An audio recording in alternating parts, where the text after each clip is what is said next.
Hello and welcome to auto Adda. मेरा नाम है यश और मैं आपका स्वागत करता हूं हमारे स्वॉट एनालिसिस के चौथे एपिसोड में, जहां मैं रिव्यू करूंगा टाटा पंच को। टाटा पंच को रिव्यू करेंगे हम उसकी स्ट्रेंथ्स और वीकनेसेस के बेसिस पे, ढूंढेंगे अपॉर्चुनिटीज जिससे टाटा बना सकती है अपनी पंच को बेटर, और लास्ट में हम देखेंगे उन गाड़ियों को जो उस सेगमेंट में देती हैं टाटा पंच को थ्रेट। टाटा पंच ब्रांड की गई है एक अर्बन कॉम्पैक्ट एसयूवी की तरह, जो कि एक गैप फिल करेगी टाटा टियागो और टाटा नेक्सॉन के बीच में। और इस 5 सीटर अर्बन कॉम्पैक्ट एसयूवी की दाम की शुरुआत होती है 5,49,000 से उसके बेस वेरिएंट के लिए, और ये जाते हैं 9,40,000 तक इसके टॉप एंड क्रिएटिव वेरिएंट के लिए।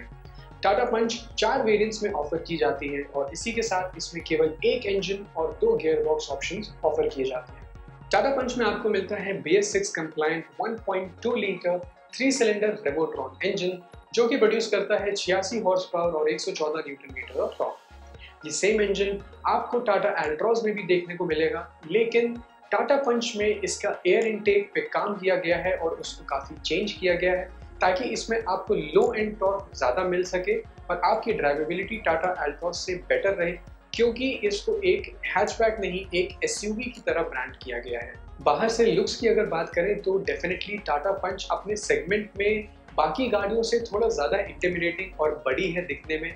अगर आप कंपेयर करेंगे टाटा पंच को मारुति सुजुकी स्विफ्ट या फिर निसान मैग्नाइट या रेनॉ काइगर से, तो डेफिनेटली अब मारुति सुजुकी और ग्रैंड आइटन यहाँ पे एक हैचबैक है, जबकि टाटा पंच को एक एसयूवी की तरह ब्रांड किया गया है।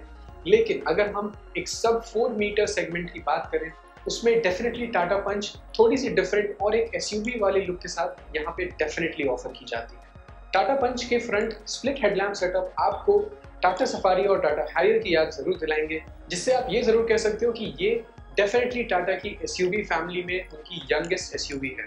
टाटा पंच में आपको मिलते हैं 16 इंच के डायमंड कट एलॉय व्हील्स, जो कि आपको 2 शेड्स में मिलते हैं, ब्लैक और क्रोम की फिनिश में, और ये दिखने में काफ़ी अच्छी है और एसयूवी स्टांस को ये काफ़ी अच्छे से कॉम्प्लीमेंट करते हैं अगर आप इनकी डिजाइनिंग एलिमेंट की आप बात करेंगे। और अगर हम इंटीरियर्स की बात करें तो टाटा पंच का डैशबोर्ड काफ़ी नीटली लेयर्ड है और ये 3 लेयर्स में आपको मिलता है, और इसमें आपको एक ट्राई एरो डिजाइनिंग एलिमेंट देखने को मिलेगा, जो कि टाटा पंच में पूरी गाड़ी में यूज किया गया है। बाहर आपको फ्रंट ग्रिल में भी देखने को मिलेगा, ये आपको इसके बॉनेट के नीचे नोज ग्रिल पे भी देखने को मिलता है। ये स्पेसिफिक ट्राई एरो एलिमेंट आपको पूरी गाड़ी में हर जगह यूज किया दिखेगा। अब क्योंकि हमारा एक ब्रीफ इंट्रोडक्शन हो चुका है टाटा पंच के साथ, तो चलिए शुरू करते हैं हमारा स्वॉट एनालिसिस बिना किसी देरी के। और पहले हम देखेंगे टाटा पंच की सारी स्ट्रेंथ्स। टाटा पंच की पहली स्ट्रेंथ है टाटा की स्ट्रॉन्ग बिल्ड क्वालिटी और स्ट्रॉन्ग बॉडी। टाटा पंच को बनाया गया है टाटा के अल्फा प्लेटफॉर्म पे, और यही प्लेटफॉर्म आपको टाटा एल्ट्रॉज में भी यूज किया गया था। और इस प्लेटफॉर्म के यूज होने की वजह से टाटा पंच को मिलते हैं 5 star safety rating, Asian NCAP से नहीं बल्कि ग्लोबल एनकैप से, जिनकी क्रैश टेस्ट रेगुलेशंस काफ़ी ज़्यादा स्ट्रिक्ट हैं। और पंच को ये रेटिंग ना केवल उनके फ्रंट पैसेंजर्स के लिए मिली है, बल्कि पीछे के पैसेंजर्स और बच्चों के लिए भी टाटा पंच को मिली है 4 स्टार सेफ्टी रेटिंग, जो कि अपने सेगमेंट में भी बेस्ट है, और ओवरऑल 5 स्टार सेफ्टी रेटिंग जो मिलती है वो इसको बना देती है सेफेस्ट कार अपने सेगमेंट में। टाटा पंच की दूसरी स्ट्रेंथ होगी उसकी कंफर्ट और कन्वीनियंस फीचर्स। टाटा ने पंच में काफ़ी थॉटफुली डिज़ाइन किए हुए फीचर्स दिए हैं, जैसे कि इसके चारों दरवाजे अब 90 डिग्री तक खुलते हैं, एज कम्पेयर टू आपके नॉर्मल दरवाजे जो कि काफ़ी वाइड ओपन नहीं होते हैं। इससे आप कैबिन में काफ़ी आसानी से बैठ सकते हैं और बाहर आ सकते हैं। इसके साथ साथ आपको पंच के ग्लव बॉक्स में मिलते हैं एसी वेंट्स, जिससे आप अपनी ड्रिंक्स को ठंडे रख सकते हो गर्मी के मौसम में, जब आप हाईवेज पे होते हो और आपकी बॉटल्स काफ़ी गर्म हो जाती हैं। और अपनी फीचर लिस्ट को बरकरार रखने के लिए टाटा पंच में आपको मिलते हैं engine push start stop button, automatic climate control, height adjustable driver seat और रियर पार्किंग कैमरा। इसकी लेदर रैप स्टीयरिंग व्हील पे आपको मिलते हैं बटन कंट्रोल्स। उसी के साथ साथ आपको क्रूज कंट्रोल की सेटिंग्स भी स्टीयरिंग व्हील पे मिलती हैं, जिससे आपकी हाईवे ड्राइविंग काफ़ी ज़्यादा आरामदायक हो जाती है। टाटा पंच की तीसरी स्ट्रेंथ है उसके सेफ्टी फीचर्स। टाटा पंच की 5 स्टार सेफ्टी रेटिंग के भरोसे के साथ साथ आपको पंच में ढेर सारे सेफ्टी फीचर्स भी मिलते हैं, जैसे कि ABS EBD के साथ और टाटा का नया ब्रेक स्वे कंट्रोल। और इसी के साथ साथ आपको मिलते हैं dual front airbags, cornering fog lamps, automatic headlamps, rain sensing wipers और आइसोफिक्स माउंट्स, जिससे पंच को मिलती है 4 star child safety rating global NCAP से। टाटा पंच की आखिरी स्ट्रेंथ है उसकी प्राइसिंग। टाटा पंच अपने सेगमेंट में ना तो सबसे सस्ती एसयूवी है और ना ही सबसे ज्यादा महंगी है। टाटा पंच का बेस वेरिएंट स्टार्ट होता है 5,49,000 की कीमत से और इसका टॉप एंड वेरिएंट आपको मिलता है 9,40,000 रुपए की एक्स शोरूम कीमत पर। लेकिन इसकी इतनी लंबी सेफ्टी, कन्वीनियंस और कंफर्ट फीचर की जो लिस्ट है उसको ध्यान में रखते हुए इसकी ये प्राइसिंग अगर आप देखोगे तो ये काफी एक्यूरेट है और ये अपने सेगमेंट के हिसाब से वेल प्राइस्ड आती है। और अगर आपने निसान मैग्नाइट की प्राइसिंग देखी हो तो वो अपने सेगमेंट में इस सब 4 मीटर सेगमेंट में सबसे महंगी कॉम्पैक्ट एसयूवी है जो कि 10 लाख रुपए के प्राइसिंग के ऊपर जाती है। तो ये पॉइंट टाटा पंच के लिए काफी स्ट्रॉन्ग पॉइंट बन जाता है क्योंकि टाटा आपको प्रोवाइड कराती है एक बेटर बिल्ड क्वालिटी और ज्यादा features as compare to Nissan Magnite एक कम दाम पर। तो अब क्योंकि हमने देख ली है टाटा पंच की सारी स्ट्रेंथ्स, अब देखते हैं उसकी कुछ वीकनेसेस। टाटा पंच की पहली वीकनेस है उसके इंजन का हाईवे परफॉर्मेंस। टाटा पंच का 3 सिलेंडर रेवोट्रॉन इंजन आपको शहर में एक काफी अच्छा ड्राइविंग एक्सपीरियंस देता है और आपको अच्छा टॉर्क भी प्रोवाइड करता है जिससे आपकी ओवरटेकिंग काफी आसान हो जाती है और ड्राइविंग एक्सपीरियंस आपका काफी वेल बैलेंस रहता है।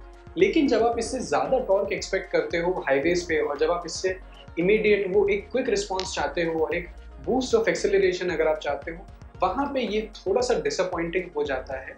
लेकिन जब आप इसके थ्रॉटल को ज़्यादा प्रेस करते हो टॉर्क के एक्सपेक्टेशन में, तो आपको कई बार हाईवे पे ये ज़रूर महसूस हो सकता है कि आपको टॉर्क के बजाय आपको उसका वाइब्रेशन और आवाज़ ज़्यादा फील हो रही है। टाटा पंच की दूसरी वीकनेस है कि इसमें कोई भी टर्बोचार्ज इंजन नहीं ऑफर किया जाता है। आज के BS6 के टाइम में जब सारी कंपनीज अपने इंजन को छोटे करते जा रही हैं और अपने सारे इंजन्स को टर्बोचार्ज करती जा रही ताकि वो ज़्यादा पावर ऑफर कर पाएं, इस टाइम में डेफिनेटली एक केवल नेचुरली एस्पिरेटेड इंजन देना एक वाइज ऑप्शन नहीं है टाटा के लिए, क्योंकि सब 4 मीटर सेगमेंट में हर गाड़ी में आपको नेचुरली एस्पिरेटेड और टर्बोचार्ज दोनों ही इंजन्स के ऑप्शंस मिलते हैं। तो टाटा पंच के साइज को और उसके सेगमेंट को नज़र में रखते हुए डेफिनेटली टाटा अगर इसमें एक टर्बोचार्ज इंजन ऑप्शन देती है तो ड्राइविंग एंथुजियास्ट के लिए भी एक काफ़ी अच्छा प्रोपोजिशन हो जाएगा बाकी सेगमेंट की गाड़ियों के कंपैरिजन में। टाटा पंच की लास्ट वीकनेस है उसका AMT गियरबॉक्स। टाटा पंच का AMT गियरबॉक्स अपनी ड्यूटी अच्छे से निभाता है। वो आपको शहर में आपको वेल बैलेंस ड्राइविंग एक्सपीरियंस देता है, आपको एक अच्छी फ्यूल इकोनॉमी भी देता है। लेकिन पीक ट्रैफिक आवर्स में जब आप बम्पर टू बम्पर ट्रैफिक में होते हैं तब इसकी शिफ्ट्स थोड़ी सी झटके वाली हो सकती हैं, तो ये एक डाउनसाइड है सिटी ड्राइविंग में। और अगर आप इसको हाईवेज पे ड्राइव करते हो तो ये सेगमेंट के CVT या टॉर्क कन्वर्टर जितना स्मूथ नहीं है। हालांकि ये AMT पहले से डेफिनेटली इम्प्रूव हुआ है और टाटा के पुराने AMT से ये अब काफ़ी ज़्यादा स्मूथ है, लेकिन अभी भी आप इसको एक CVT या एक टॉर्क कन्वर्टर से आप इसको नहीं मैच कर सकते हो। और इसके दाम को कंसिडर करते हुए और इसके सेगमेंट को ध्यान में रखते हुए टाटा को डेफिनेटली केवल AMT गियरबॉक्स नहीं ऑफर करना चाहिए। अब आइए कुछ अपॉर्चुनिटीज देखते हैं जिससे टाटा पंच बन सकती है बेटर फ्यूचर में। टाटा पंच के लिए सबसे पहली अपॉर्चुनिटी होगी कि उसमें एक टर्बोचार्ज इंजन ऑप्शन दिया जाए ताकि उसकी पावर भी इंक्रीज हो जाए और एक हाईवे एक्सपीरियंस जो होता है वो एनहांस हो जाए।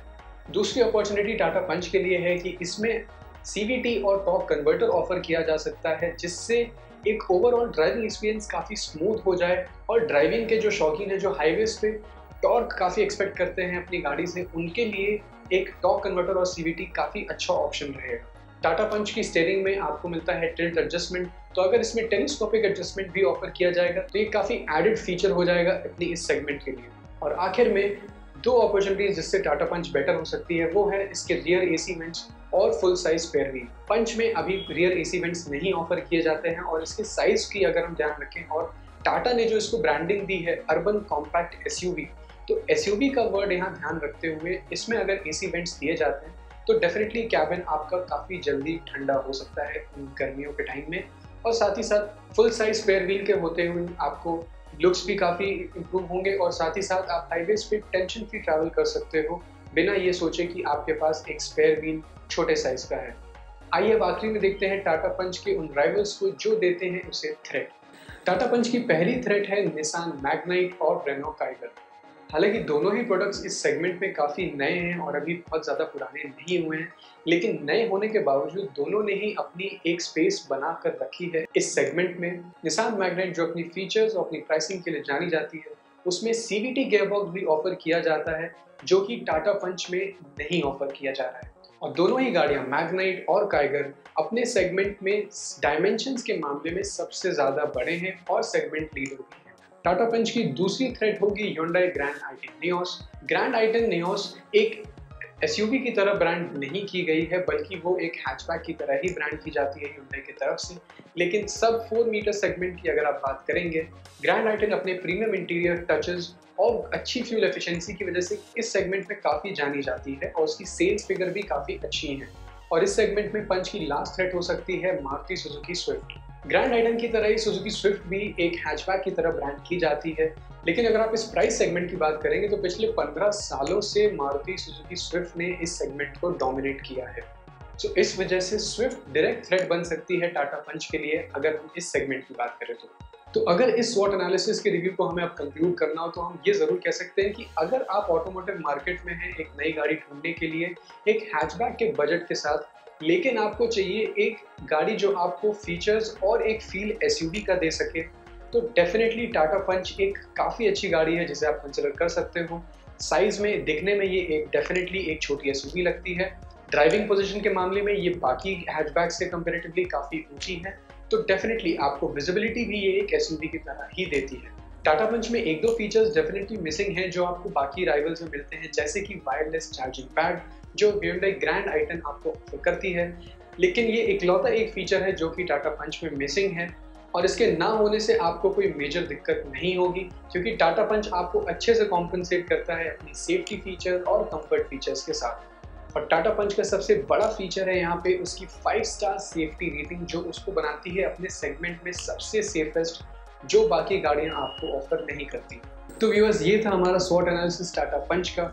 अगर आपको ये वीडियो पसंद आई तो प्लीज़ वीडियो को लाइक करिए, अपने दोस्तों में शेयर करिए जो इस सेगमेंट में गाड़ी ढूंढ रहे हैं, और साथ ही साथ अगर आपने अभी तक हमारा चैनल सब्सक्राइब नहीं किया है तो प्लीज़ हमारा चैनल ऑटो अड्डा ज़रूर सब्सक्राइब करिए ताकि आप ऐसे इंटरेस्टिंग रिव्यूज़ को हर हफ्ते मिस न करें।